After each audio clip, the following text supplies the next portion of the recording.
एक उम्मीद सुनहरे ख्वाबों की जो आपने देख रखे हैं अपने बच्चों के लिए, सुनहरे कल की सूरत में। उस सुनहरे कल के लिए हम संवारते हैं आपके बच्चों का मुस्तकबिल। यूनिक ग्रुप ऑफ इंस्टीट्यूशन गुज़िश्ता 33 वर्षों से दिखा रहा है रास्तों को मंजिल, उम्मीद को रोशनी, इल्म से अमल की रवायत, बच्चों के रोशन मुस्तकबिल का ज़ामिन।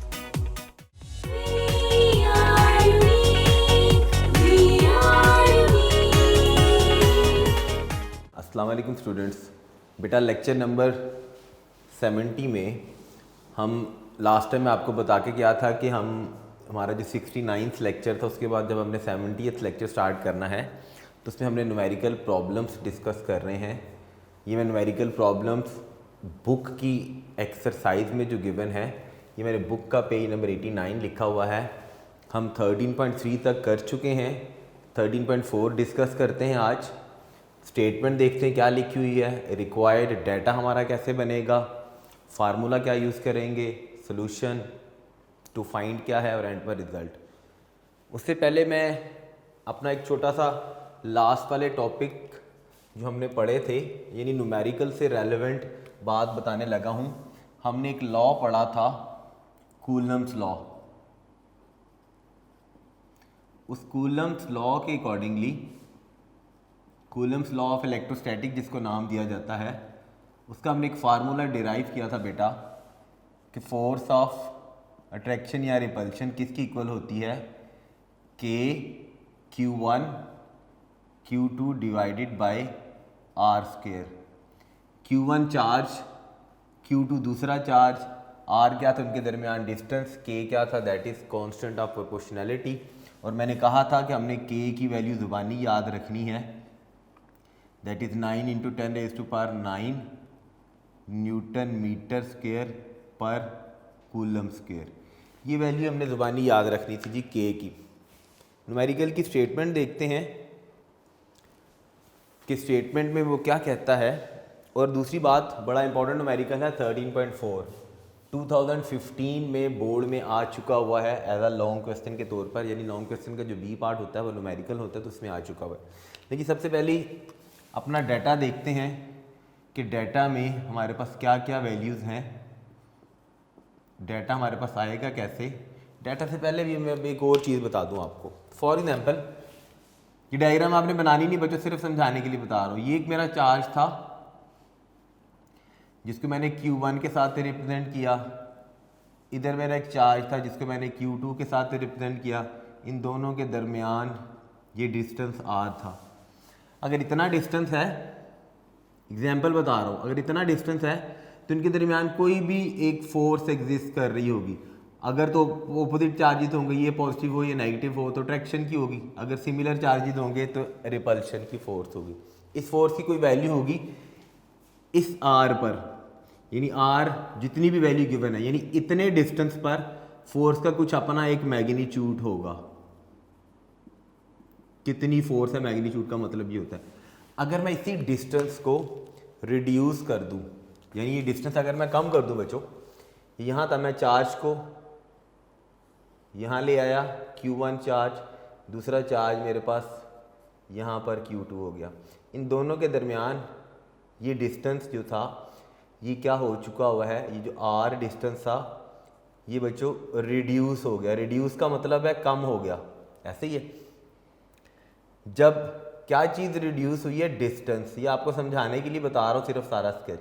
जब डिस्टेंस रिड्यूस होगा तो जो फोर्स इनके दरमियान एक्ट कर रही होगी, चाहे वो ट्रैक्शन की है चाहे वो रिपल्शन की है, ये फोर्स क्या हो जाएगी, इनके दरमियान इंक्रीज हो जाएगी।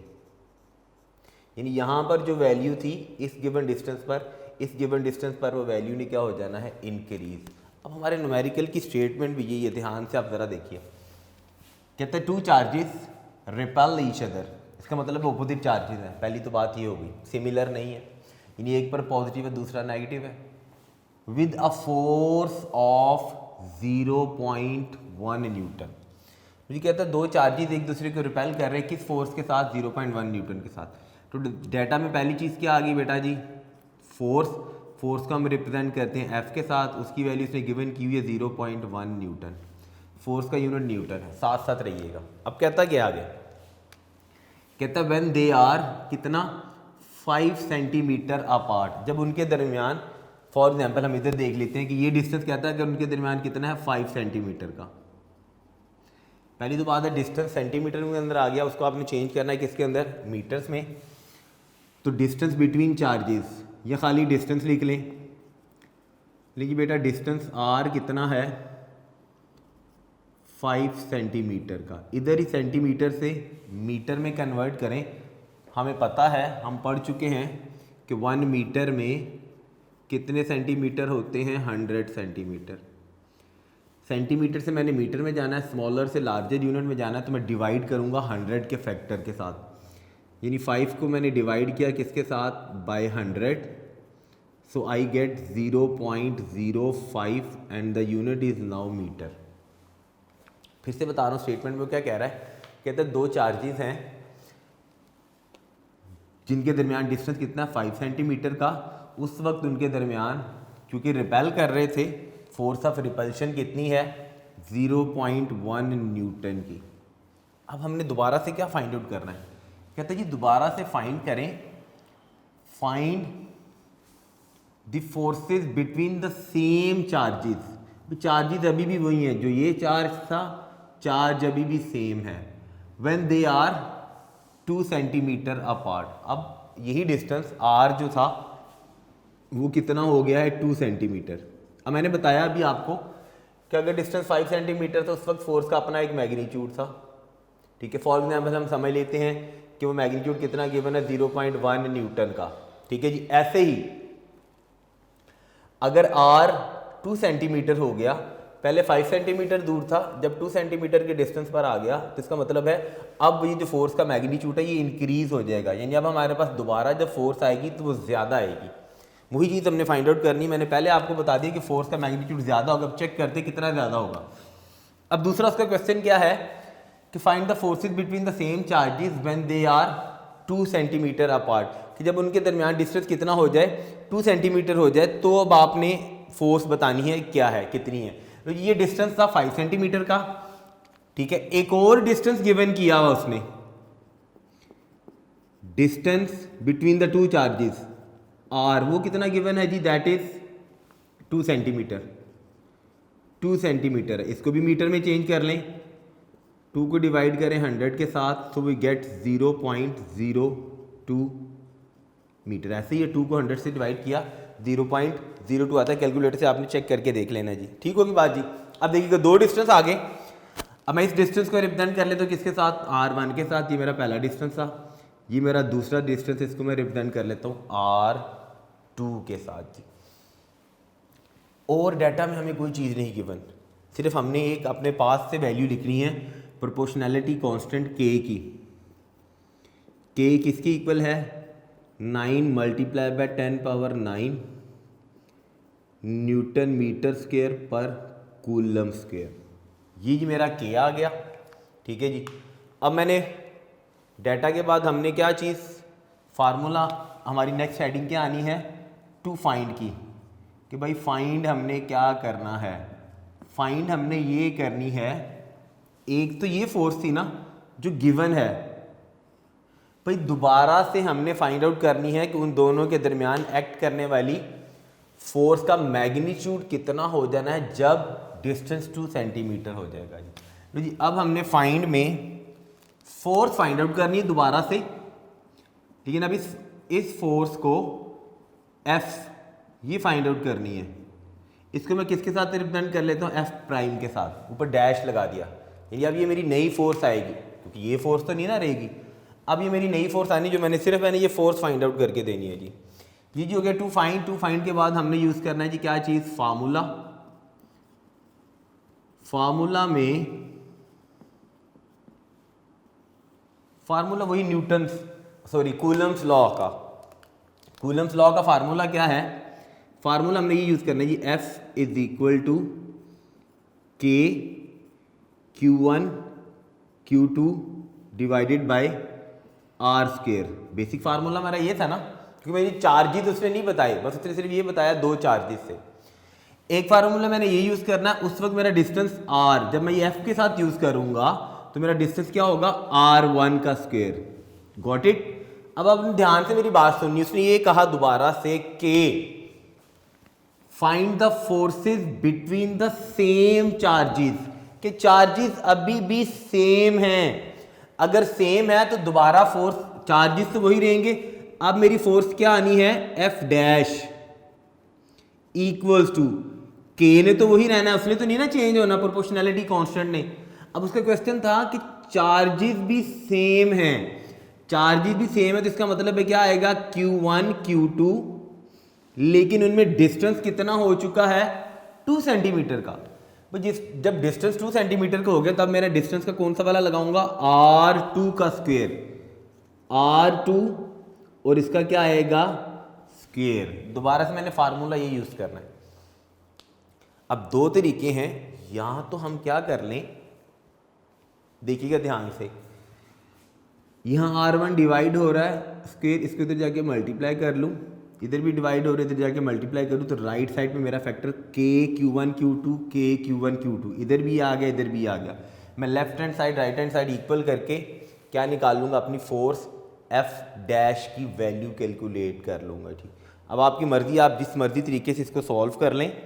ठीक है, या आप इतने सारे हिस्से में F की वैल्यू लगाएं, R1 के स्क्वायर की वैल्यू लगाएं, तो आपके पास k Q1 Q2 आ जाएगा, उसको यहाँ पर सब्स्टिट्यूट करें तो आपका F डैश आ जाएगी जी।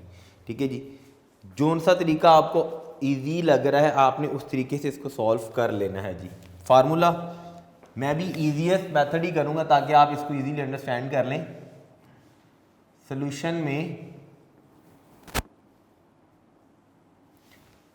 ये अब हम इरेज कर देते क्योंकि हमारा अब इसके साथ कोई कंसर्न नहीं रहा, ये सिर्फ आपको समझाने के लिए मैंने बताया था। बस आपने ये याद रखना है कि हमारे पास अब जो दोबारा से फोर्स आनी है वो इंक्रीज होगी। वाई इट इज इंक्रीज, क्योंकि डिस्टेंस रिड्यूस हो चुका है जी। अब मैं इन फार्मूलाज को शेप देने लगा हूँ, ध्यान से देखिएगा, मैं इधर ही फार्मूला को शेप देने लगा हूँ। इधर से मैं अपना वही फार्मूला उठा के सिंपल यहाँ पे पुट करूँगा सोल्यूशन के अंदर, तो हमारा सोल्यूशन बहुत ईजी हो जाएगा जी। ये थी जी, इसको जब मैं सॉल्व करूँगा तो ये कैसे बनेगी, F R1 का square is equal to K Q1 Q2, इसको दे दीजिए नेम 1 का। ठीक है मेरा बच्चा, समझ आ गई मैंने क्या किया, सिर्फ इतना सारा काम, यहाँ R1 का स्क्वायर डिवाइड हो रहा था, इसको इधर जाके मल्टीप्लाई कर दिया। ऐसे ही इस इक्वेशन को मैं सॉल्व करूँगा F डैश वाली को, तो ये मेरे पास क्या बनेगी, F डैश R2 का स्क्वायर, क्या किया बच्चे, ये इधर डिवाइड हो रहा था, इधर जाके मल्टीप्लाई कर दिया, इक्वल टू बाकी सारा फैक्टर ऐसे ही रह गया, K Q1 Q2, इसको दे दूंगा मुझे नाम किस चीज़ का, 2 का। अब मेरा बच्चा ध्यान से देखना, मैंने Q1 Q2 इधर भी लिखा, Q1 Q2 इधर भी लिखा, K तो प्रोपोर्शनैलिटी कांस्टेंट, तो उसको तो फ़र्क नहीं पड़ना। इसको क्यों फ़र्क नहीं पड़ा, इसको फ़र्क इसलिए नहीं पड़ा कि उसने कहा था forces between the same charges, जो चार्जेस यहाँ पे थे यहाँ पर भी वही चार्जेस हैं। क्योंकि देखो राइट हैंड साइड मेरा बच्चा दोनों की इक्वल है, तो मैं लेफ्ट हैंड साइड को इक्वल करके लिख के फार्मूला मेरा फाइनल क्या बनता है, फार्मूला मैं इसको ऐसे लिख सकता हूँ, F डैश R2 का स्क्वायर इक्वल आ गया किसके, F R1 का स्क्वायर। ऐसे ही है जी, ये बना फार्मूला मेरा। इसी फार्मूला का मैं यही फार्मूला यूज़ करने लगा हूँ क्योंकि मैंने F डैश की वैल्यू कैलकुलेट करनी है जी। पहले मैंने अपने फार्मूला को शेप दे दी, शेप देने के बाद अब इसी फार्मूला को सोल्यूशन में यूज़ करने लगा हूँ। F डैश, इधर इसकी शेप चेंज करेंगे, F डैश R2 का स्क्वायर इक्वल टू क्या है, F R1 का स्क्वायर। यहाँ ये मल्टीप्लाई हो रहा है इसके साथ, इधर जाके डिवाइड हो जाएगा, तो मेरे पास फैक्टर खाली क्या रह गया बच्चा, F dash equals to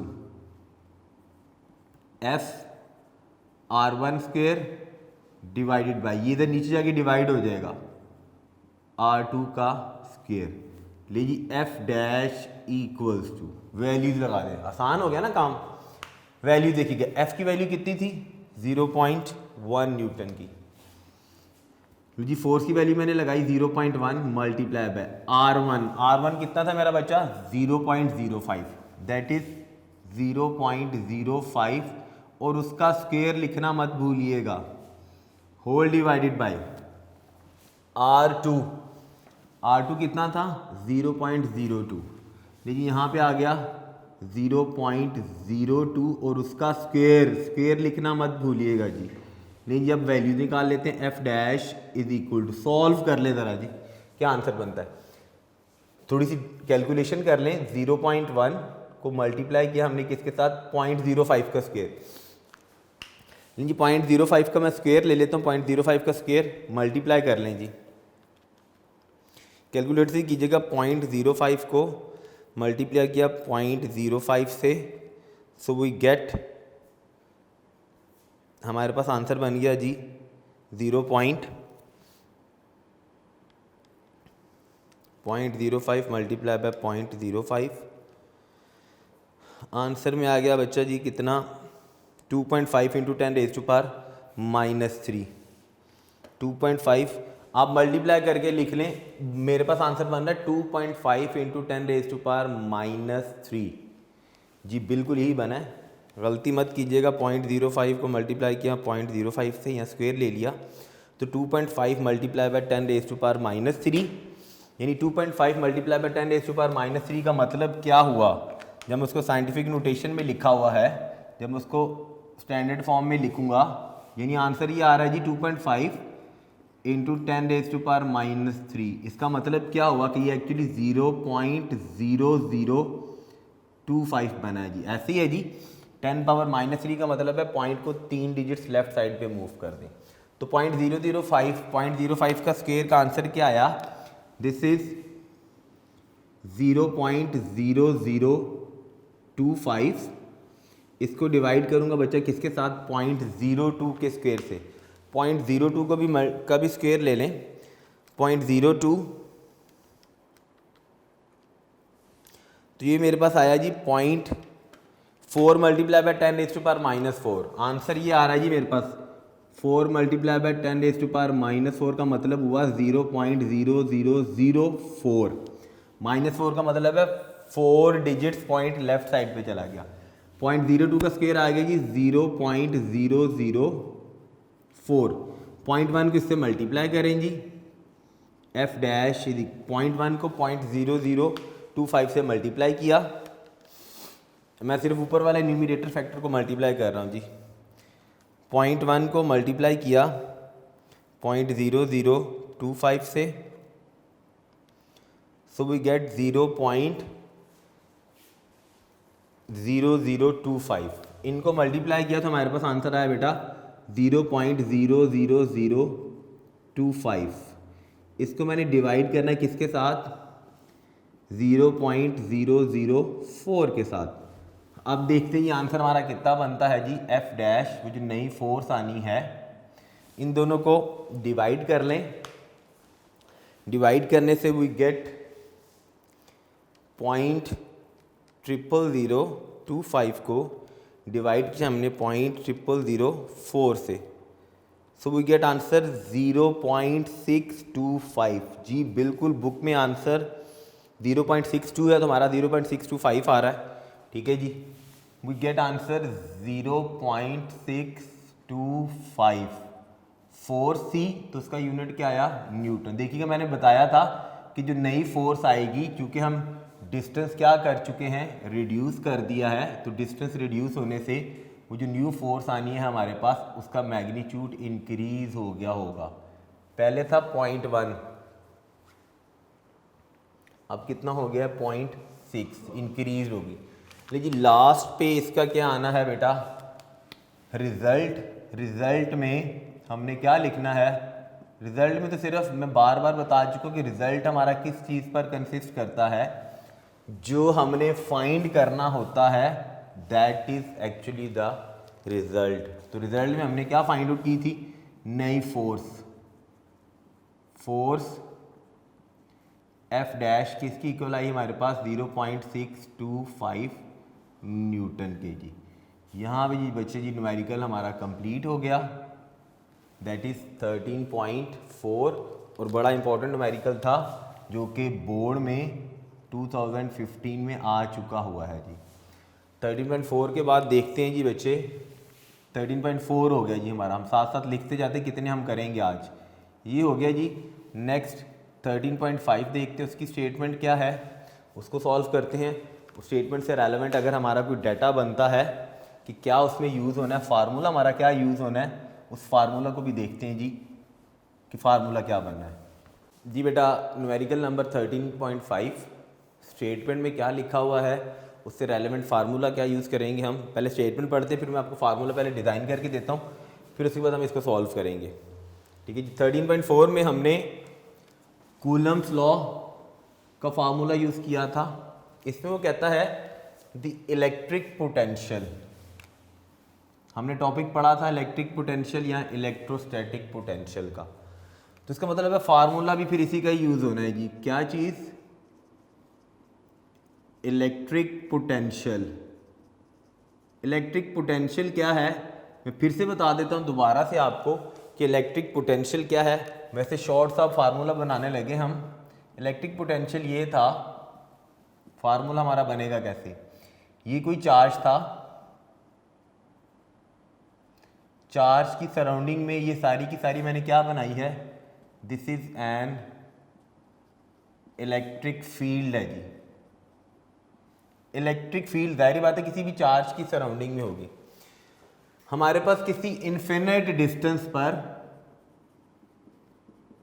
infinity पर कोई चार्ज है, ठीक है जी। उस चार्ज को फॉर एग्जाम्पल मैं कहता हूँ कोई चार्ज क्यू है, इस जगह पर है, इस पॉइंट पर है। इस इलेक्ट्रिक फील्ड में मैं किसी भी इस पॉइंट पर, ये मेरा एक पॉइंट था जी, मैं इस पॉइंट पर चार्ज को शिफ्ट करना चाह रहा हूँ, यहाँ पर लेके आना चाह रहा हूँ।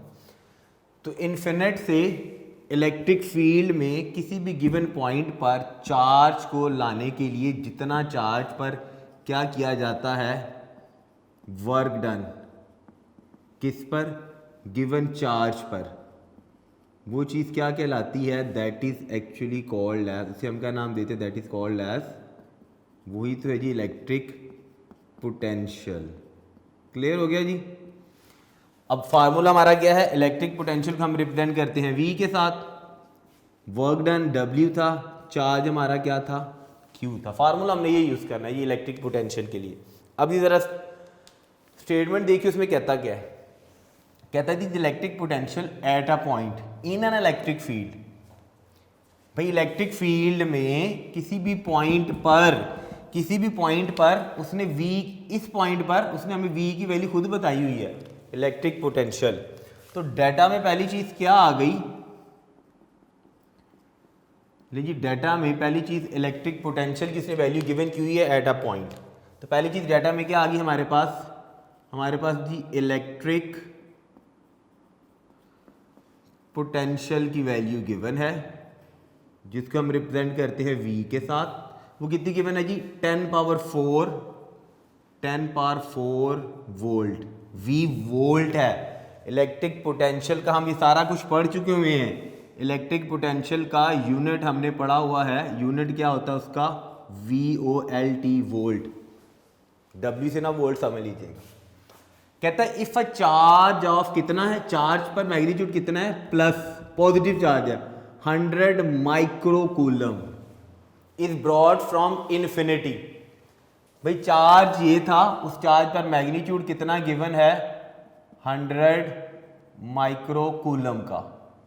ठीक है जी। तो इसका मतलब है दूसरी डाटा में हमारे पास क्या चीज आ गई, चार्ज Q किसकी इक्वल है, plus 100 micro coulomb. Micro, 1 micro किसकी इक्वल होता है, 10⁻⁻⁻⁶ के जी। बिल्कुल ऐसे ही है जी। चेंज कर लें ज़रा, यूनिट चेंज कर लें, क्योंकि चार्ज का यूनिट कूलम होता है। 100 मल्टीप्लाई बाय 10⁻⁻⁶, बड़ा आसान सा न्यूमेरिकल है जी, साथ साथ रहिएगा। 100 10⁻⁻⁶, 100 का मतलब क्या होता है, 100 को मैं मेरा बच्चा ऐसे लिख सकता हूँ ना 10 की पावर 2, मुझे पता आपको आता है, लेकिन मैं फिर बता रहा हूँ ताकि जिन बच्चों को नहीं पता कि हम 100 को पावर की फॉर्म में, तो इसको मैं थोड़ा सा सिंप्लीफाई कर रहा हूँ इधर ही ताकि मेरे सोल्यूशन के अंदर आसानी हो जाए।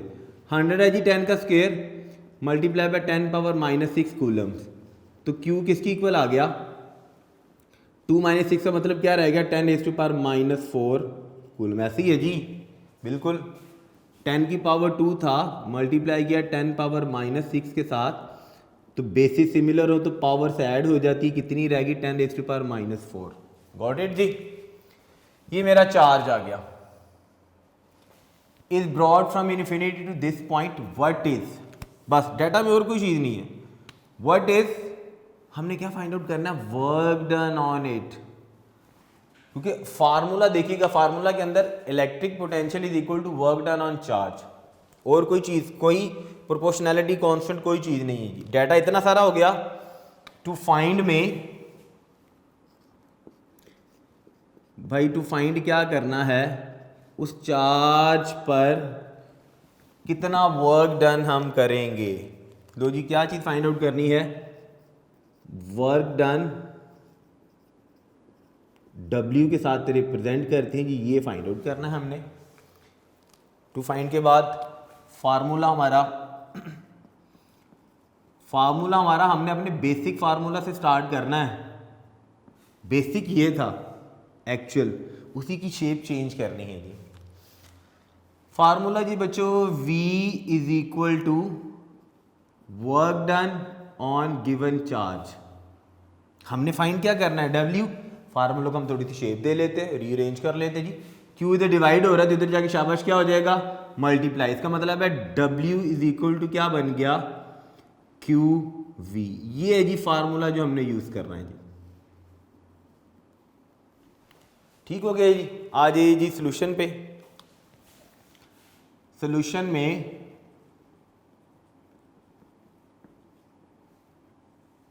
इसी फार्मूला से हम स्टार्ट करते हैं। अब ये सारी चीज़ मैं रेस करने लगा हूँ, ये सिर्फ आपको समझाने के लिए, फार्मूला बनता कैसे है, था क्या इलेक्ट्रिक पोटेंशियल, वो सिर्फ इसलिए बताया था जी। आपने ये डायग्राम बनानी नहीं, सिर्फ आपको समझाने के लिए बेटा बताई गई थी। नहीं, ये सोल्यूशन में आ जाएंगे बेटा, बड़ा आसान सा था। W is equal to Q into V। Q कितना है जी 10⁻⁻4, 10⁻⁻4 मल्टीप्लाई बाय V कितना था जी 10⁻4। V कितना था जी 10⁻4, वो था जी 10⁻4। लो ये आसान काम हो गया जी। W is equal to 10⁻⁻4 plus 4, ऐसे ऐसे काट ना दीजिएगा। -4 + 4 का मतलब हो गया 10 की पावर 0। मैथ में आपने पढ़ा हुआ है, एनीथिंग पावर 0 किसकी इक्वल होती है 1 के। तो 10 की पावर 0 का आंसर क्या आ गया 1। वर्क डन था, वर्क डन का यूनिट क्या था जूल, तो आंसर क्या आ गया 1 जूल का। क्लियर होगी बात जी। ये जी वर्क डन आ गया। लास्ट पे रिजल्ट लिख दें कि हमने फाइंड आउट क्या किया है। रिजल्ट में देखिएगा बच्चे जी, रिजल्ट में हमने वर्क डन फाइंड आउट किया है, तो यहाँ पे क्या आ गया, वर्क डन जो किस पर, चार्ज पर कितना करेंगे हम 1 जूल का, ताकि वो चार्ज जिस पर मैग्नीट्यूड कितना था चार्ज का इतना, और उस जगह का इलेक्ट्रिक पोटेंशियल कितना था 10⁻4। तो इन्फिनिटी से उस जगह पर लाने के लिए हमें चार्ज पर कितना वर्क डन करना है 1 जूल का। क्लियर हो गया, दैट इज 13.5। इसी से रेलेवेंट 13.6 है, उसको भी सॉल्व करते हैं इसी लेक्चर के अंदर। तो उसकी स्टेटमेंट देखते हैं कि वो क्या है जी बेटा। न्यूमेरिकल प्रॉब्लम नंबर 13.6, उसकी स्टेटमेंट देखते हैं इसमें वो क्या कहता है, और फिर फार्मूला देखते हैं कि हमारा फार्मूला क्या यूज़ होना है। कहता है पॉइंट चार्ज ऑफ +2 कूलम, ये चार्ज का मैग्नीट्यूड उसने बताया हुआ कितना है। कहते हैं is transferred from a point at potential 100 volt. एक पॉइंट है जिसका पोटेंशियल कितना है 100 वोल्ट का, चार्ज कितना मैग्नीट्यूड है इतना, to a point at potential 50 volt पर ले आए। What would be the energy supplied by the charge. ले जी जरा हम अपना एक प्रीवियस टॉपिक थोड़ा सा रिवाइज कर ले जल्दी जल्दी से, ताकि हमें फार्मूला पता चल जाए क्या है। याद करें मैंने लास्ट लेक्चर में इलेक्ट्रिक पोटेंशियल पढ़ाया था। मैंने कहा था कि ये मेरा कोई पोटेंशियल है जिसको मैंने क्या नाम दिया था, दैट इज़ हायर। ये सिर्फ अब आपको समझाने के लिए बता रहा हूँ, हायर पोटेंशियल। अगर मैं फार्मूला डायरेक्ट भी यूज़ कर सकता था। यहाँ पे मेरा एक और पोटेंशियल है जी, नेगेटिव। नेगेटिव हमारा क्या है, दैट इज़ लोअर पोटेंशियल। ऐसे ही है जी, वो हाई पोटेंशियल पर था, ये लो पोटेंशियल है जी। ठीक है जी, ये दरमियान में इनके this is electric field lines, ऐसे ही है जी। मैं कहता हूँ ये मेरा जो हायर पोटेंशियल था वो ए था, लोअर पोटेंशियल मेरा बी था। यहाँ पे मेरे पास कोई पॉजिटिव चार्ज था, ठीक है। इस पॉजिटिव चार्ज पर इस डायरेक्शन में फोर्स अफेक्ट करेगी। ये फोर्स किस डायरेक्शन में अफेक्ट करी, इन direction of field.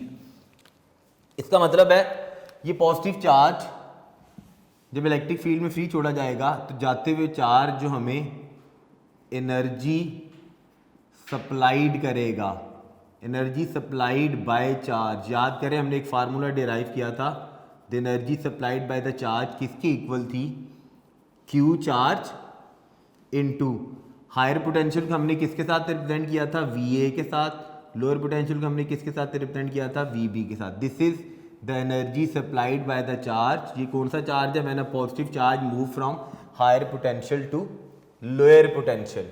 Higher potential जिसकी पोटेंशियल एनर्जी ज़्यादा, लोअर पोटेंशियल जिसकी पोटेंशियल एनर्जी कम। आ जाइएगा जी क्वेश्चन में। डाटा पर सबसे पहली चीज़, डाटा में हमारे पास क्या आ रही है जी, हमें क्या क्या गिवन है। बड़ा आसान सा न्यूमेरिकल है। कहते हैं एक पॉइंट चार्ज है कितना, +2 कूलम्स का। लो जी, चार्ज गिवन है, चार्ज को क्यू के साथ हमने रिप्रेजेंट किया कितना है, +2 कूलम्स का। कहते उस चार्ज को, जैसे ये चार्ज मैंने लिखा था ना, कहते उस चार्ज को, वो चार्ज क्या हो रहा है, is transferred from a point at potential 100 volt. इसका मतलब है 100 वोल्ट हमारे पास क्या आ गया, दैट इज हायर पोटेंशियल। ऐसे ही है जी, उसको मैं रिप्रेजेंट कर लेता हूँ जी किसके साथ। लो जी, आपकी मर्जी है, वी ए बना ले, चेंज करना है ना, दो पोटेंशियल गिवन है, दोनों वी वी तो नहीं हो सकते। या वी ए बना ले या वी वन बना ले, ठीक है जी।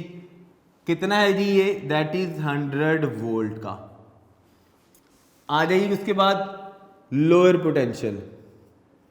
यहां मैंने जो नाम रखा था ना, वी ए और वी बी, आपकी मर्जी है, आप यहां पे नाम V1 माइनस V2 कर लें, कि आप हायर पोटेंशियल को 1 के साथ रिप्रेजेंट कर ले, लोअर को 2 के साथ कर लें, ठीक है जी।